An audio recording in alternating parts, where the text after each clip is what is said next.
এই কিছু সংখ্যক মানুষ আছে আমাদের সমাজের মধ্যে গরিব, আপনার আমার মতন গরিব মানুষ, আপনারা গরিব মানুষ, আমি গরিব মানুষ, মনে চায় যে আল্লাহ পাক পয়সা করে থাকতো,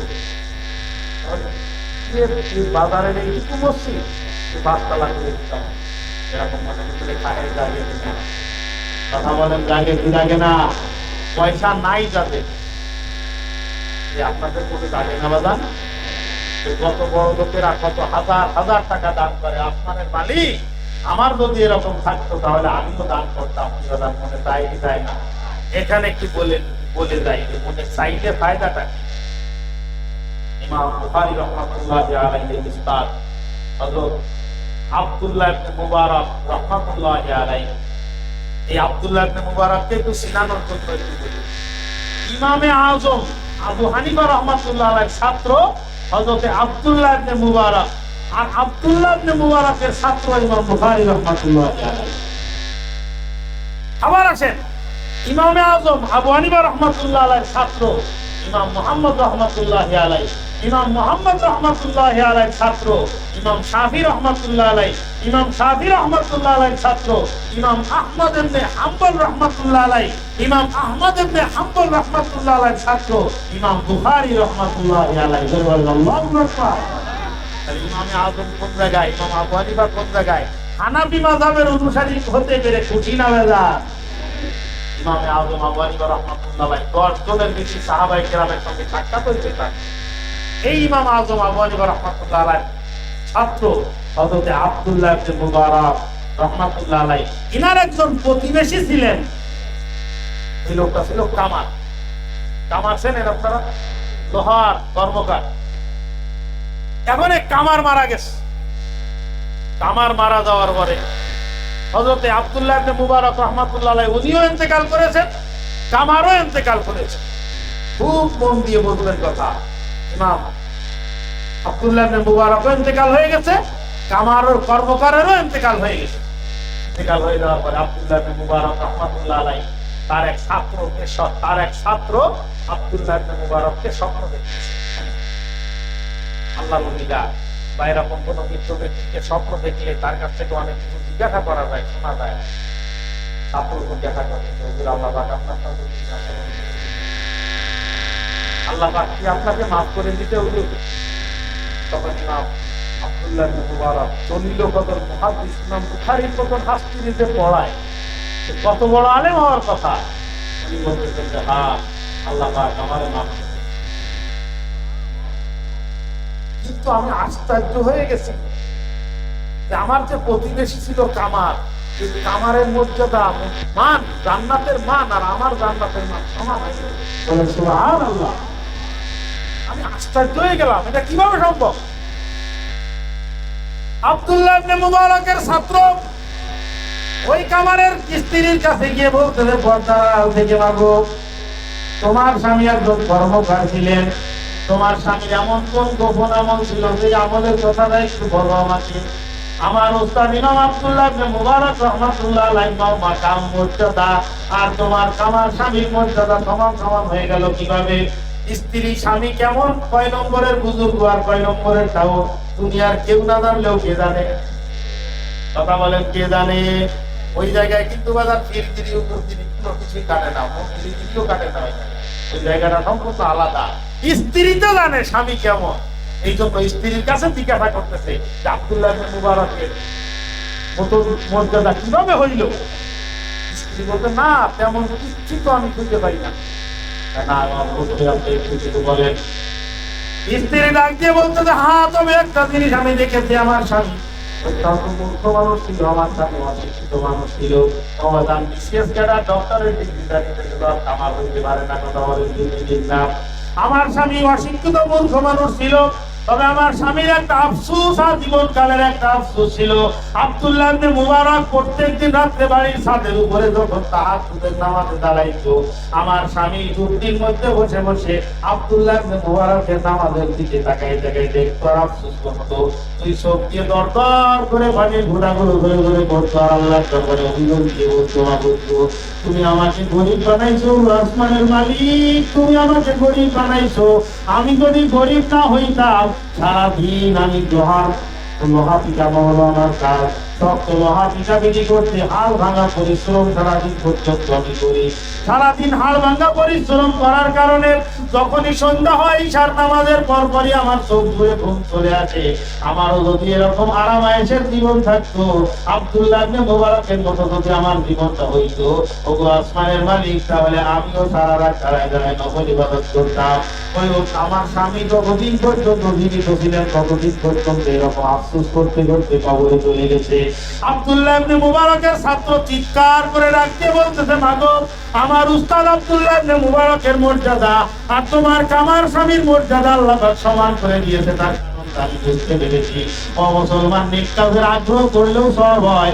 নেক কাজ করার দ্বারাই 10 গুণ থেকে 70 গুণ, 70 থেকে 700 গুণ পর্যন্ত আল্লাহ পাক বৃদ্ধি করেছেন। বলেন সুবহানাল্লাহ। এই জন্য বাজার বড় লোকেরা, কোটিপতিরা যখন দান করে মসজিদের মধ্যে, আগে ফয়জুল করিম গরিব মানুষ, আপনি আব্দুল্লাহ গরিব মানুষ, ওই সময় যদি আপনি মনে মনে অন্তরের খবর সব কেউ না জানলেও কে জানে, অন্তরের খবর কেউ না জানলে আল্লাহ পাক রব্বুল আলামিন জানেন। ওই সময় যদি আপনি অন্তর বিগলিত অন্তরে আল্লাহর দরবারে দরখাস্ত করেন, ওগো আসমান জমিনের মালিক, আমি জ্ঞানওয়ালা, আমি রিকশাওয়ালা, আমি দিনমজুর, আমি পরের খেতে কিসের দিয়ে খাই, আমার যদি এইরকম পয়সা থাকতো, ও 5,000 দিবে, আমি 50,000 তোমার ঘরে দান করতাম। ও 200 টাকা দিতে, আমি 2,000 টাকা দিতাম। এইরকম কামনা বাসনা যদি মনের মধ্যে জাগ্রত হয়, আল্লাহ পাক রব্বুল আলামিন ওই দান করার দ্বারা যেই পরিমাণ সওয়াব হয়, ওই কামনা করলেও সেই পরিমাণ সওয়াব তোমার আমলনামায় দান করবে। বলেন সুবহানাল্লাহ। আবার যদি মনে মনে চিন্তা করেন, উল্টো বলে গেলে ও খালি কামনাই করতে চাই, দান করার দরকার নেই। নিজের সাধ্য অনুযায়ী 10 টাকা দান করার ক্যাপাসিটি আছে, 10 টাকা আগে সামনে রাখবা, তারপরে গিয়ে বলবা যে আল্লাহ পাক, আমার যোগ্যতা থেকে 10 টাকা, তুমি যদি আমাকে 10 লক্ষ টাকা দেওয়ার যোগ্যতা দিতে, তাহলে আমি 10 লক্ষ টাকা দান করতাম। ঠিক আছে না?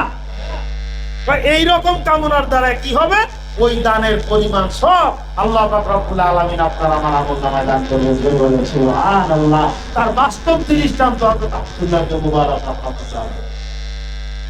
আমাদের সমাজের মধ্যে এরকম কিছু আছে। আমাদের সামনের আয়াত এইটার উপরে অনেক দূর আমরা চলে যাবো, এই জন্য আগে অনেক লম্বা একটা কথা পটভূমি দিয়ে দিলাম।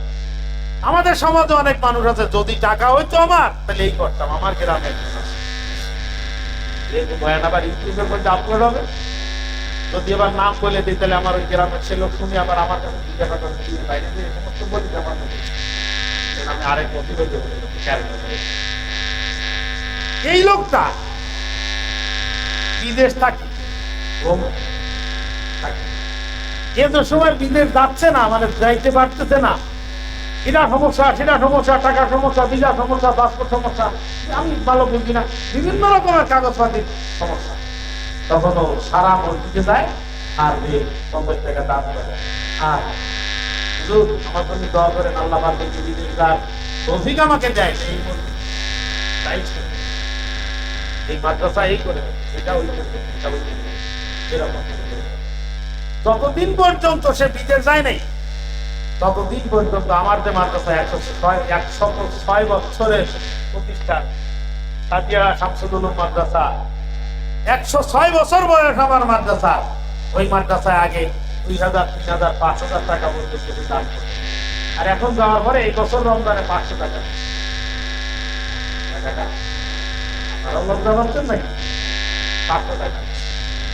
তাও সে একবার আমি চিন্তা করলাম, যেহেতু বিদেশ থাকে অনেক টাকার মালিক, আর আমরা কওমি মাদ্রাসার হুজুর, রমজান মাসে যদি টাকা দেয় আমারে না মাদ্রাসায়, সালাম করে মাদ্রাসার জন্য তুমি তো আমাকে অবগত করাও, আমি অবগত করাই। আমি বলছি যে আমার টাকার প্রয়োজন, মাদ্রাসার দরকার, কিন্তু আল্লাহর রহমতে অভাব। মাদ্রাসায় টাকার দরকার কিন্তু অভাব না। বাজান একটা জিনিস চিন্তা করেন, যে আমরা কেউ যদি মাদ্রাসায় দান না করি, আল্লাহর দিনের প্রতিষ্ঠান আল্লাহ চালাবে না? অবশ্যই চালাবে। আপনার দ্বারাই না চালাইলে আর পারতো না, আল্লাহ তাকে বান্দার অভাব চালাই। ওই রকম এই আয়াতের মধ্যে একজনরা কামনা করতেছে, আমার যদি পয়সা হইতো তাহলে আমি কঠিন আকারে আল্লাহ রাস্তায় দান করতাম। সেই দানকারীদের মধ্যে একজনের নাম হলো সালাবা ইবনে হাতেব আনসারী। সালাবা ইবনে হাতেব আনসারী লোকটা অরিজিনাল ছিল মুনাফিক, কিন্তু সে সাহাবীর বেশভূষা ধরেছে। ওই যে শুরুতে পরিচয় দিচ্ছিলেন মুনাফিক মানে, মুনাফিক মানে কয়েকজন ছাড়া সবাই কিন্তু ফেল করেছে। মুনাফিক মানে হলো মনে খাট, মানে জবানে এক অন্তরে আড়াই। এই সালাবা ইবনে হাতেব আনসারী রাহমাতুল্লাহ আলামিনের কাছে গিয়ে বলতেছেন, হুজুর আমার জন্য দোয়া করেন, আল্লাহ পাক যেন আমাকে সম্পদ দান করেন, আমি প্রচুর পরিমাণে দান করতে চাই। আল্লাহ নবী বলতেছেন, সালাবা সম্পদ বড় খারাপ জিনিস, অর্থ অনর্থের মূল। সম্পদ বড় খারাপ জিনিস। টাকা হইলে মানুষের অর্থ পাল্টে দেয়, টাকা হইলে মানুষের চরিত্র পাল্টে দেয়। কথা বলেন ঠিক ঠিক না? টাকা পয়সা হইলে মানুষের কথাবার্তা বলার স্টাইল পাল্টে যায়। ও সালাবা, টাকা পয়সার দরকার নাই, যেভাবে আল্লাহ রব্বুল আলামিন রাখে সেইভাবে শুকরিয়া আদায় করো, টাকার দরকার নাই। সালাবা পরের দিন আবার এসে বলতেন, ইয়া রাসূলুল্লাহ, ইয়া হাবিবাল্লাহ, আমার জন্য দোয়া করেন, আমার জন্য অর্থ হয়, আমার জন্য অনেক পরিমাণের সম্পদ হয়। আল্লাহর নবী আবারও ফিরাই দিয়েছেন। তৃতীয় দিন আবার এসে বলতেছে যে আল্লাহর নবী আমার জন্য দোয়া করে, আল্লাহ পাক আমার সম্পদশালী করে দেয়। রাহমাতুল্লিল আলামিন বলতেছে, সালাবা তুমি শুনলে না, তারপরে আমি দোয়া করে দিচ্ছি, ওগো আসমানের মালিক, তুমি সালাবাকে সম্পদশালী করে দাও। আপনি কি মনে করেন রাহমাতুল্লিল আলামিন মোবারক হাত দিয়ে দোয়া করবে আর আজকে একদিনের মালিক দোয়া ফেরত দিলে সম্ভব? আদম কোনদিন সম্ভব না, হইতে পারে না, হবেই না। রাহমাতুল্লিল আলামিন দোয়া করে দিছে। ও বাজান ভালো করে লক্ষ্য করেন, টাকা পয়সা যখন কম থাকে তখন মানুষকে মসজিদে ঢুকে পাওয়া যায় কোনো কোনো, আর টাকা যখন বেড়ে যায় তখন ব্যস্ততা এত বেশি পরিমাণে হয়ে যায়, ওই আল্লাহর বান্দাকে যথার্থভাবে আগের মতো মসজিদে পাওয়া যায়। আগের মতো মসজিদে পাওয়া যায় না। সালাবাকে মসজিদে পাওয়া যাচ্ছে না, কি ব্যাপার? আল্লাহ নবীর একটা সুন্নাত ছিল, একটা সুন্নাত মোবারক ছিল, একটা যে সাহাবায়ে কিরাম মসজিদের মধ্যে কম থাকলে ওই মসজিদের কোথায় করে নাও। সালাবাকে ফজরের ওয়াক্ত দেখলাম না, সালাবাকে যোহরের ওয়াক্ত দেখলাম না, কি ব্যাপার? সালাবাকে করে নাও। সালাবা আসছে আল্লাহ নবীর সঙ্গে সাক্ষাৎ করতে। কি খবর সালাবা, তোমাকে দেখা যায় না মসজিদে? সম্পদের কারণে অনেক ব্যস্ত আছি, ব্যবসা বাণিজ্য অনেক ব্যাপার। আল্লাহ নবী বলতেছে, সালাবা তোমার নাম সুবাই ওয়াইলা সালাবা ওয়াইলা সালাবা সালাবা তোমার নাম সুবাই। সালাবাকে জিজ্ঞাসা করতেছে, এরপরে নাকি তোমার সালাবাকে মসজিদে দেখা যায় না। জুমার নামাজ ছাড়া সালাবাকে মসজিদে দেখা যাইতেছে না, কি ব্যাপার? ও সালাবা মসজিদে আসো না কেন? হুজুর মদিনা থেকে আমার সম্পদ একটু জায়গায় আমার হচ্ছে না, জায়গা সংকলন হচ্ছে না, আরো জায়গার দরকার, জায়গা কিনেছি। আরো কিছুদিন পরে দেখা যায় যে এক জুমা পর এক জুমা সালাবা আসতেছে। ও সালাবা কি ব্যাপার, জুমায়ও তো রেগুলার আসো না? ইয়া রাসূলুল্লাহ, আরো দূরে জায়গা কিনছি, আরো সম্পদ সম্প্রসারিত হয়েছে। রাহমাতুল্লিল আলামিন দোয়া করেছেন, আর সম্পদ সমুদ্রের পানি, জোয়ারের পানির মতো সম্পদ বাড়ছে। এরপরে দেখা গেল যে সাহাবা টোটালি মসজিদে নবুয়তের দরবারে আসা সালাম দিতে, টোটালি মদিনায় আসে না, আল্লাহর নবীর দরবারে আসে না। সাহাবা যখন সম্পূর্ণরূপে আসা বন্ধ করে দিল, রাহমাতুল্লিল আলামিন তাহসিলদারকে পাঠাইলেন, যাও বাজার তার কাছ থেকে যাকাতের টাকা নিয়ে আসো, যাকাতের সম্পদ তার কাছে আদায় করতে দাও। যাকাত আদায় করতে যখন তহসিলদার তার কাছে গেল, গিয়ে বলছে, আল্লাহর নবী তোমাকে সালাম জানাইছে এবং যাকাতের দেওয়ার তোমাকে হিসাব করে আমাদের কাছে নিয়ে যাও। সাহাবা চিন্তা করে দেখতেছে, যাকাত যদি দিয়ে তাহলে বিপুল পরিমাণ অর্থ দেওয়া লাগবে, প্রচুর পরিমাণে সম্পদ যাকাত দেওয়া লাগবে। 40 ভাগের 1 ভাগ যাকাত দিতে হয়। 100 টাকায় 2.5 টাকায়, 1000 20 টাকায় 1 লাখে 2.5 টাকায় 1 কোটিতে 2.5 লক্ষ টাকা, 100 কোটিতে 2.5 কোটি টাকা যাকাত দিতে হয়। এই যাকাতের হিসাব জানেন আপনারা? জানেন না কম বেশি? সালাবা বলতেছে, যাকাত তো ট্যাক্সের মতন হয়ে গেছে। যাকাত তো ট্যাক্সের মতন হয়ে গেছে, জোর করে যাকাত আদায় করতেছো তোমরা। তাফসীর কুরতুবীতে তাবারী শরীফের বিবরণ বর্ণনা, তোমাদের তো যাকাতের টাকাটা মনে হয় যাকাতটা ট্যাক্সের মতন হয়ে গেছে। যাও ফেরার পথে নিয়ে যেও, যাও এই মাথায় যাচ্ছ না, ফেরার পথে নিয়ে যাবো। এরপরে আবারও সালাবা ওই কথা বলে, যাকাত তো ট্যাক্সের মতো হয়ে গেছে, যখন তো কি করে যাকাত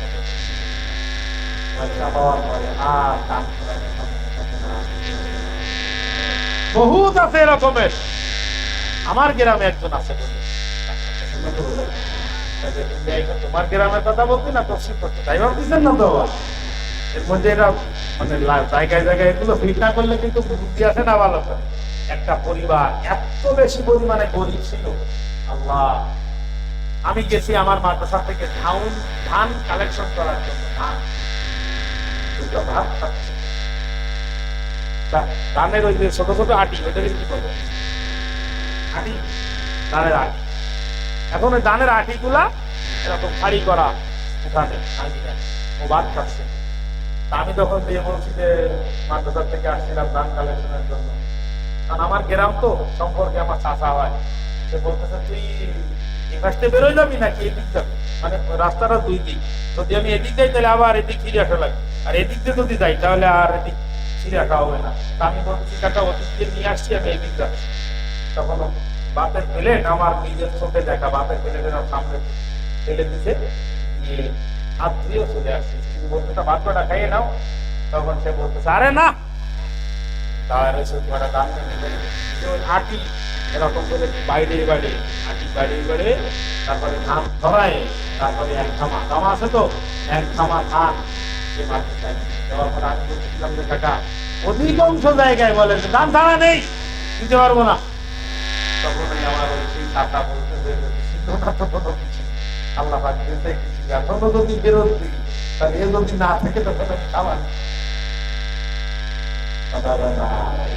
আল্লাহ দিতে পারে।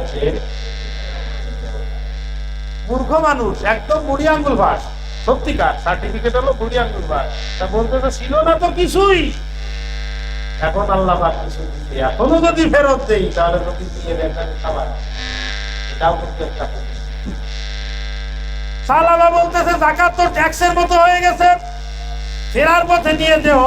তখন ফিরে চলে আসছে, তখন আবার ওই কথা বলে বলতেছে তোমরা চলে যাও, আমি নিয়ে দিয়ে আসবো।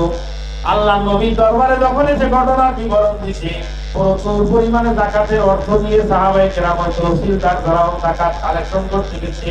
তারা অনেক পরিমাণে সম্পদ আল্লাহ নবীর সামনে রাখছে। রাহমাতুল্লিল আলামিন সমস্ত সম্পদগুলো পাশে সরাই দিয়ে বলতেছে সাহাবাগুলো কোথায়, এগুলো সামনে রাখো।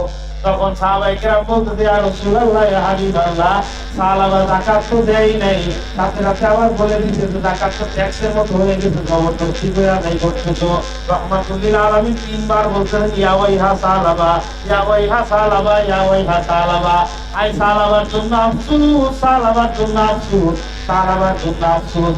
ও মুসলমান, আপনি কি মনে করেন রাহমাতুল্লিল আলামিন যদি কারো জন্য আফসোস করেন ওই লোকটার কপাল পুড়তে এক মুহূর্ত দেরি হয়? ওই লোকটার কপাল পুড়তে এক মুহূর্ত দেরি হয় না। রাহমাতুল্লিল আলামিন দোয়া করেছেন, আফসোস করেছেন ওয়াইহা সালাবা, সালাবার জন্য আফসোস। সালাবার মনের মধ্যে কিন্তু আগুন জ্বলা শুরু হয়ে গেছে, দাউ দাউ করে বুকের মধ্যে আগুন জ্বলতেছে। প্রচুর পরিমাণে সম্পদ নিয়ে রাহমাতুল্লিল আলামিনের দরবারে চলে আসছে।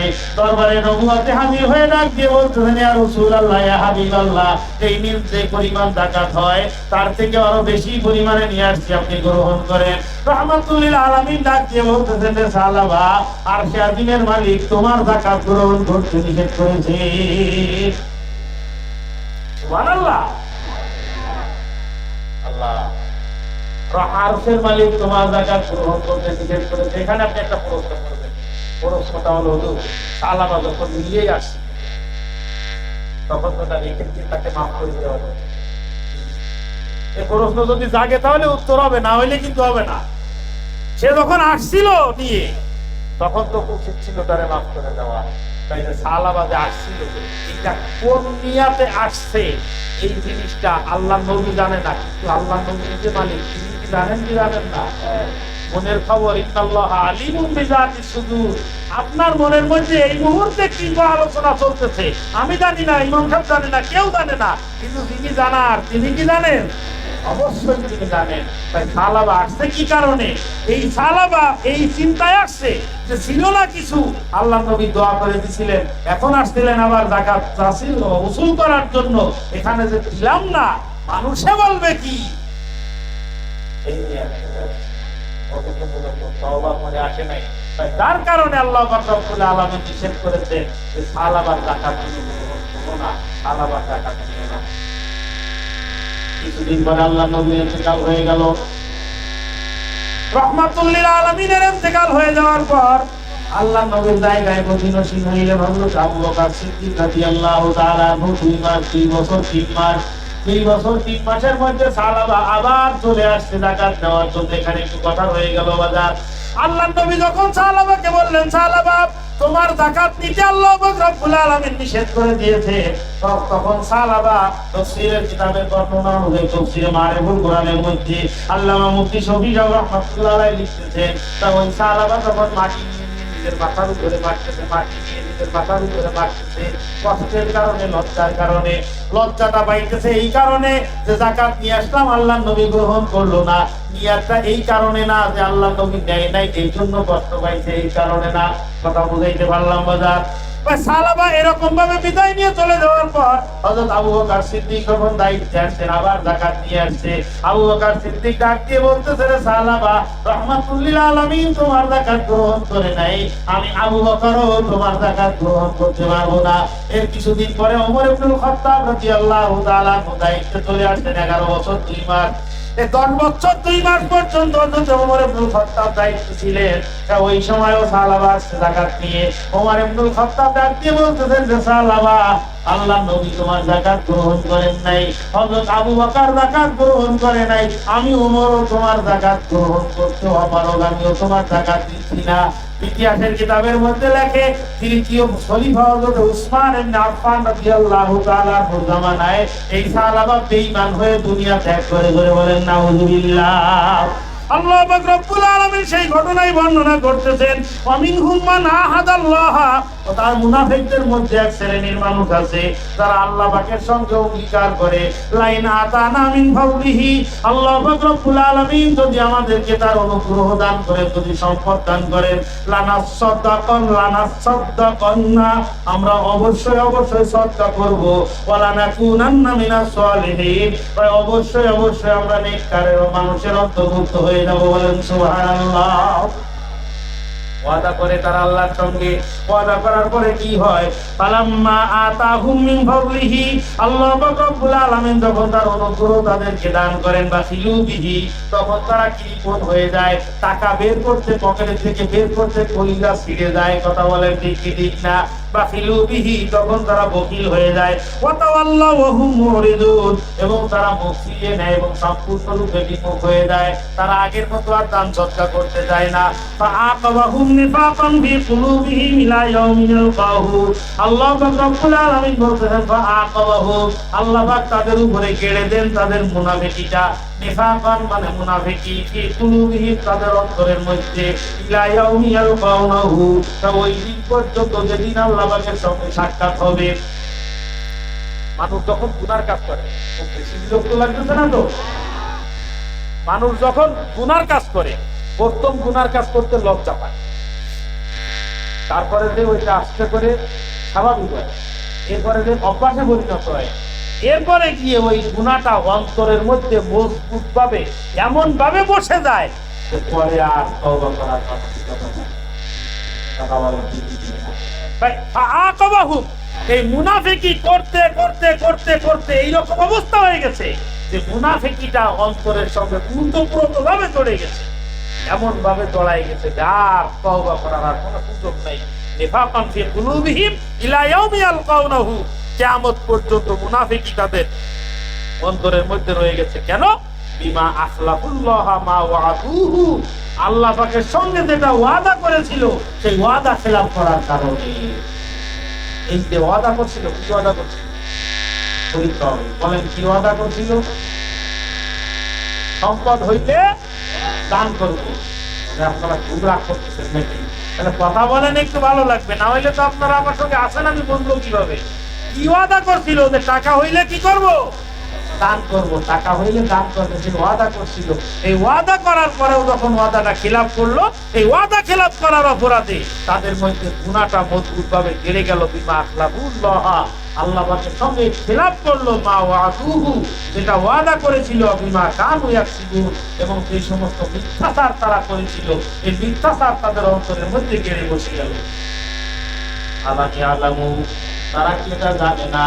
আন্নাল্লাহা ইয়ালামু সিররাহুম ওয়া নাজওয়াহুম, আল্লাহ তাআলা তাদের সমস্ত গোপন বিষয় এবং সমস্ত সলা পরামর্শ আল্লাহ রব্বুল আলামিন জানেন। ওয়া আন্নাল্লাহা আল্লামুল গায়ুব, এবং নিশ্চয়ই আল্লাহ তাআলা সব থেকে বেশি গায়েবের খবর জানেন। বলেন সুবহানাল্লাহ। আল্লাহ